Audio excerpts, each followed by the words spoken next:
Good evening, New Zealand. Leading tonight's news, after a week of bombing, experts say NATO has caused only minimal damage to Serb air defences.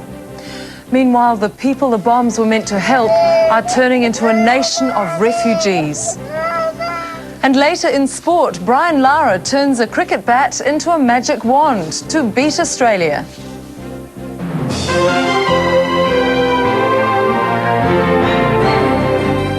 Our top story, NATO says it will start to widen its list of potential targets as it prepares for an 8th consecutive night of airstrikes against Yugoslavia.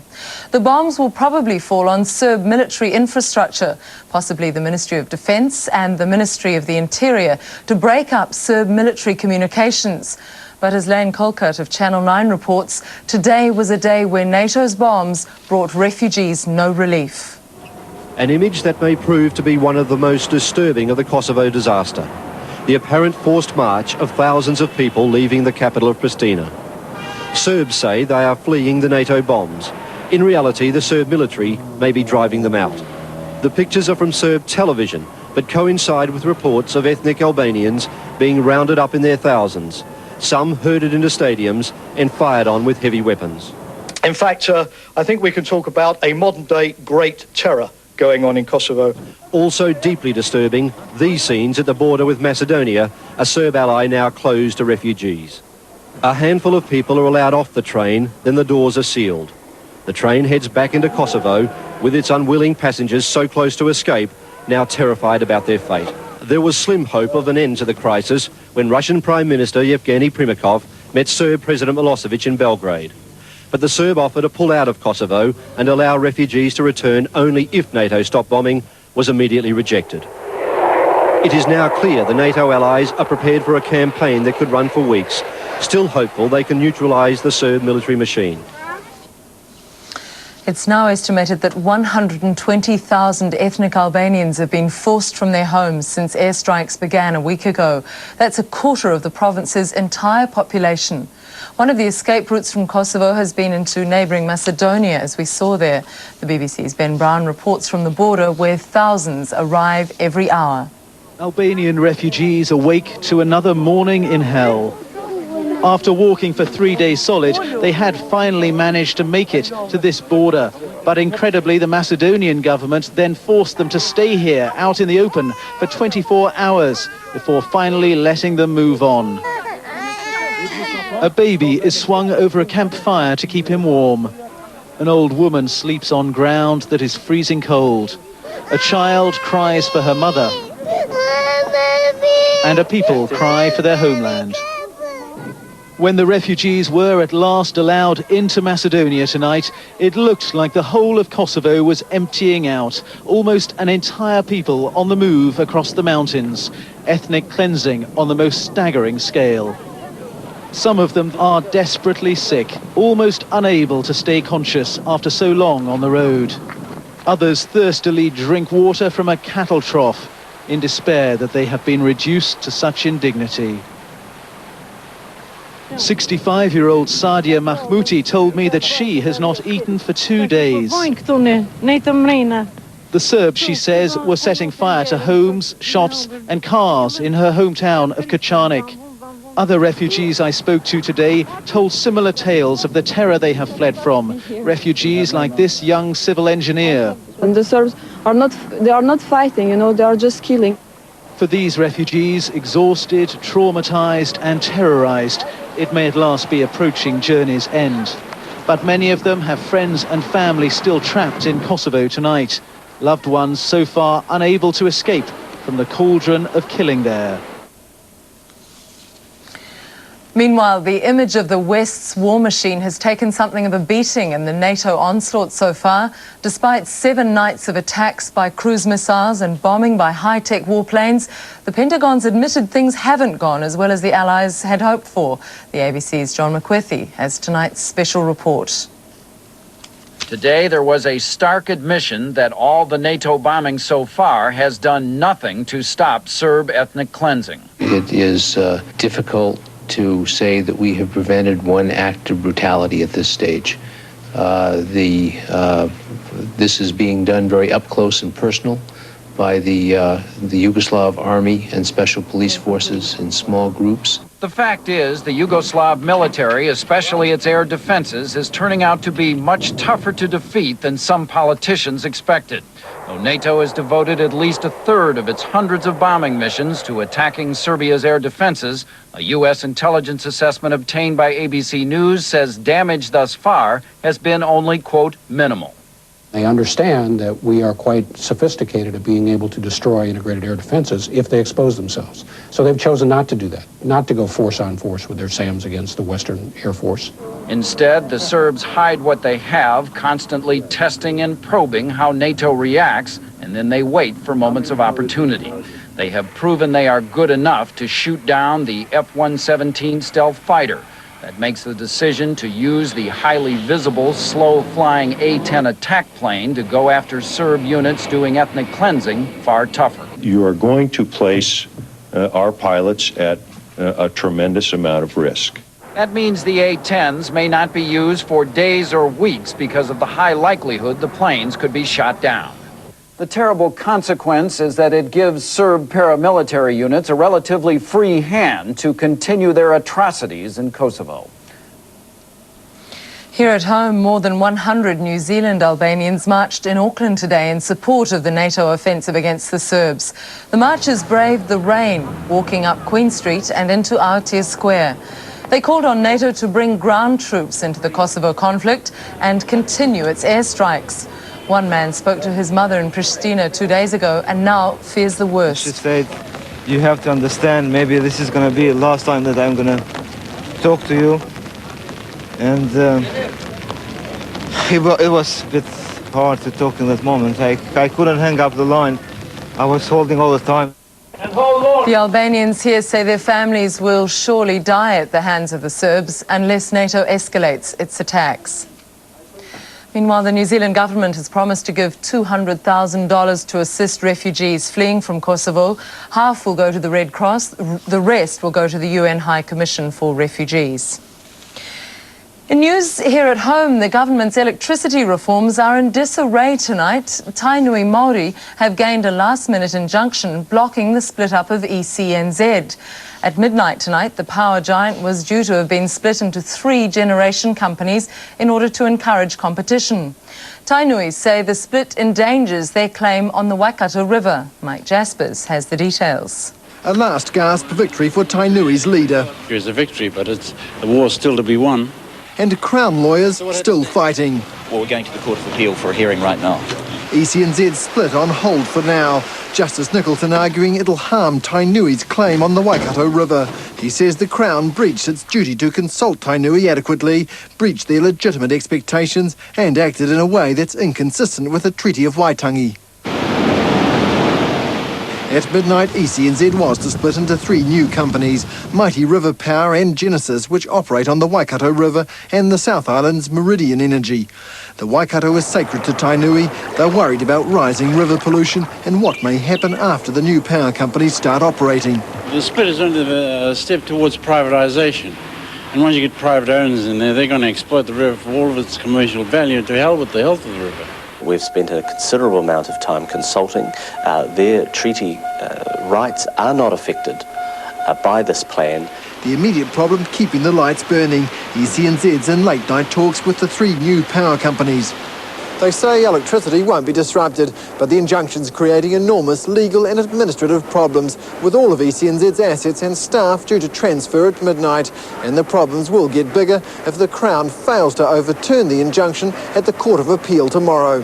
Mike Jaspers, One Network News. The Ministry of Health may prosecute the importers of a face-peeling treatment linked to the death of a 57-year-old Christchurch woman. Lena Stevens suffered a cardiac arrest at the premises of Christchurch Dr. Ian Little on the 22nd of last month. She was there for a surgery-free facelift similar to this one called Exoderm. She never regained consciousness and died 3 weeks later in Christchurch Hospital. Tonight, Exoderm's manufacturer insists his product is safe. What they can do, what they can say, it never happened. More than 10,000 cases in the world, and never happened something similar to this. And as far as you're concerned, Exoderm is very safe? Yes, I think better. As a procedure, is the safest in the world. Meantime, the Christchurch coroner says no assumptions about the cause of Mrs. Stevens' death should be made until the inquest has been held. 9 people, including 5 school pupils, have been treated in Waikato Hospital after a collision between 2 school buses today. The accident happened in the farming community of Taupiri, 25 kilometres north of Hamilton. Hewitt Barnsley has the story. Chaos and lucky escapes on State Highway 1. 2 buses involved in the nose-to-tail crash, the force of the impact forcing one to slide off the road. We heard the squeal of brakes, looked out the window, crashed, the bus was airborne and it hit the tree. Ambulances ferried 9 people, 5 high school pupils and 4 adults to Waikato Hospital in Hamilton. Emergency services say none are seriously hurt, all receiving moderate or minor injuries. The accident happened at 3:40 this afternoon. One of the buses was taking children home from Narrawahia. Witnesses say it had stopped to let some students off when it was hit by the other bus. It was freaky because all the glass was flying and it flew in front of me, and then all the seats fell forward and some people fell out of their seats and all that. And then we heard all the screaming. The accident is immediately reigniting the debate over the need for seat belts on school buses. I think there's double standards here. This is the main issue, is that here we are as parents and caregivers telling our children to belt up in cars, and then we allow them to go to school in the bus situation, sometimes standing. The crash closed one of the busiest sections of State Highway 1, causing a huge backlog of traffic. Hewitt Barnsley, One Network News. North of Auckland, a fishing expedition had an unexpected ending tonight. Marty Kovic and Steve Bell went fishing on rocks at Hatfields Beach earlier this morning, but were trapped by a fast-rising tide. One Network News spoke to Marty Kovic as he waited for emergency help. Oh, so there's big waves coming in at the moment, and we're stuck at the end of we're about 300 metres from shore, and we're just out fishing, but then when we turned around to go, we realised we couldn't get back through this gully. There's not a sign of anyone at the moment. Hold on, mate, there's big waves coming in now. I just hope these waves don't get bigger. And the fishermen were plucked to safety a short time after that interview. A Navy inflatable boat and 2 Coast Guard boats helped pick the men up. Both men were uninjured, but medical officers say the pair were extremely cold after their ordeal and looking forward to a hot bath. Overseas, a cell phone also proved invaluable to a person in danger. A car driven by an American woman was hit by a train on a level crossing. She survived the collision and was conscious as the car was dragged for 5 kilometres. But while she couldn't get out, she was able to ring for help. Channel 9's Nick McCallum has a remarkable story. Recovering at home today, Amber Scott says at this railway crossing, her car was rear-ended by a truck into the side of a passing freight train. Wedged underneath the train, the car, with Amber trapped inside, was dragged along the tracks. She called police on her mobile phone.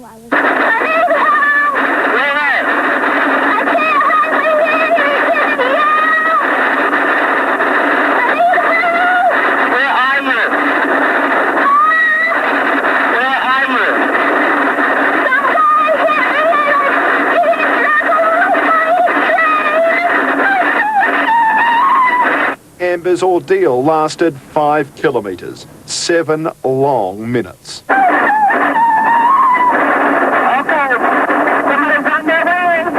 Eventually, her car struck a pole and was dislodged from the train. I prayed all the way down the tracks. I really did. Amazingly, the 20-year-old suffered only cuts and bruises. During the drama, she also had time to call her mum. Cell phones are a lifesaver. Amazing. Just ahead, a multi-million-dollar payout to the family of a smoker who died of lung cancer, and a new development in the search for a New Zealander who went missing in Taiwan.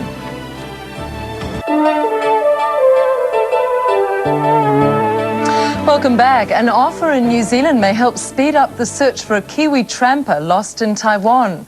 Ruben Chernigovsky went missing nearly 5 months ago, and his father Phil is currently in Taiwan searching for him.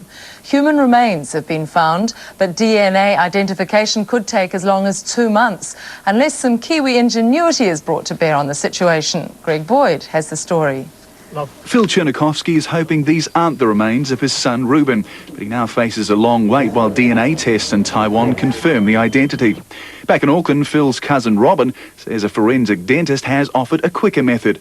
He believes that they could identify the bones they found in a day if he was allowed to get access to Ruben's dental records. He would arrange for a forensic dentist in Taiwan to have those records. Easier said than done. None of Phil's relatives here can contact him to tell him about the offer. But the phone has been ringing hot, with people supporting Phil's search for his son. People, all walks of life, rich, poor, whatever, have phoned him, crying, with their support and saying, oh, we don't know how it would feel to have a child lost, and we can only imagine, and we'd like to help you. And Phil made this his second trip after $20,000 was raised by Auckland's Taiwanese community. But the search for 23-year-old Ruben is expensive. Interpreters and guides cost almost $1,000 a day. It's now a case of hoping for an answer before time and money run out. Greg Boyd, One Network News. In world news, the American tobacco industry has been stung with a verdict for record damages. A jury in Oregon has found against tobacco giant Philip Morris and ordered it to pay damages of $162 million. The money is to go to the wife and family of a lung cancer victim who died after smoking Marlboros for 40 years. The company says it will appeal. A court in the former Soviet Republic of Ukraine is expected to pass the death sentence tomorrow on one of the worst serial killers in world history. Anatoly Onoprienko has admitted the murder of 52 people, including 10 children, over a 7-year period. He killed his victims by burning them alive or killing them with a shotgun or axe. But prosecutors say he shows no remorse. And a new attempt's underway tonight to break the stalemate blocking Northern Ireland's path to lasting peace. British Prime Minister Tony Blair and Irish PM Bertie Ahern are trying to convince Protestant and Catholic factions to extend their commitment to last year's Good Friday Accord. The sticking point is over disarmament of guerrilla groups on both sides. To literary news here at home now. Children's author Margaret Mahy won another honour today, the New Zealand Post Children's Book of the Year Award. Already one of New Zealand's best-known authors, Margaret Mahy shared the Best Picture Book prize with illustrator Selina Young for their book called A Summery Saturday Morning. The author said children should be encouraged to read widely because it wasn't always obvious which book would connect with which child. Another popular author, Jack Lazenby, won the senior fiction category for Tour. And coming up, the Windies blow away Australia thanks to the efforts of Brian Lara and the volcano of love. A couple say I do on the top of Mount Ruapehu.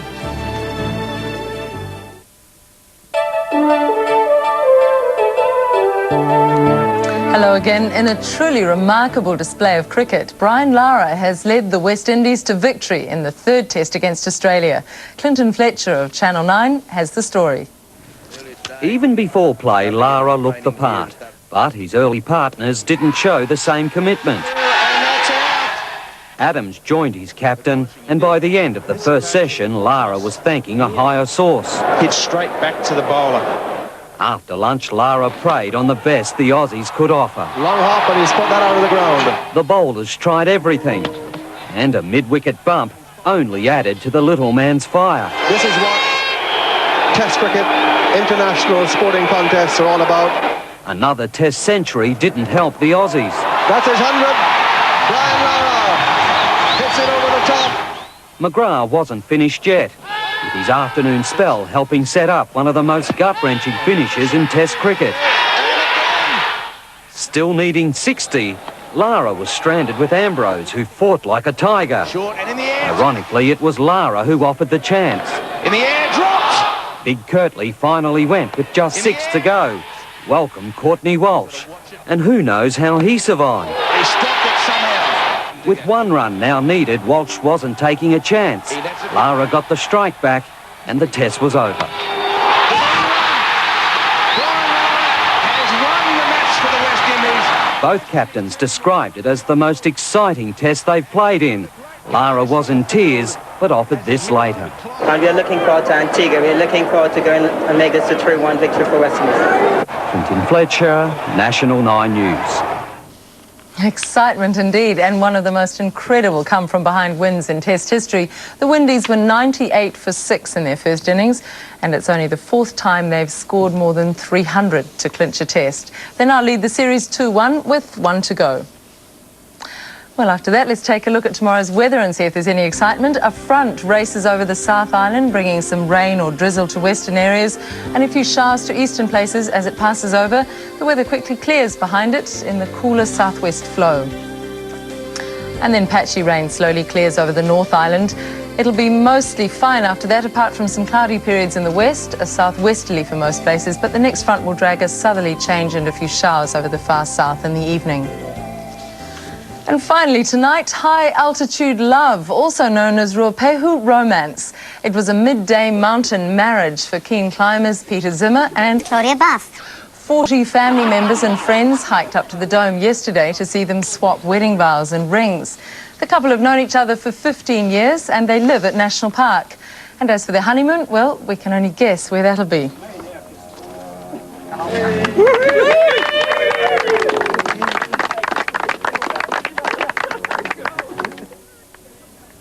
The wonderful challenges of climbing a mountain. What a great analogy for married life. And that's our bulletin for Wednesday. One Network News returns tomorrow morning at 6:30 with Telstra Business. Breakfast starts at 7. From me and all of us on the Tonight team, sweet dreams and good night.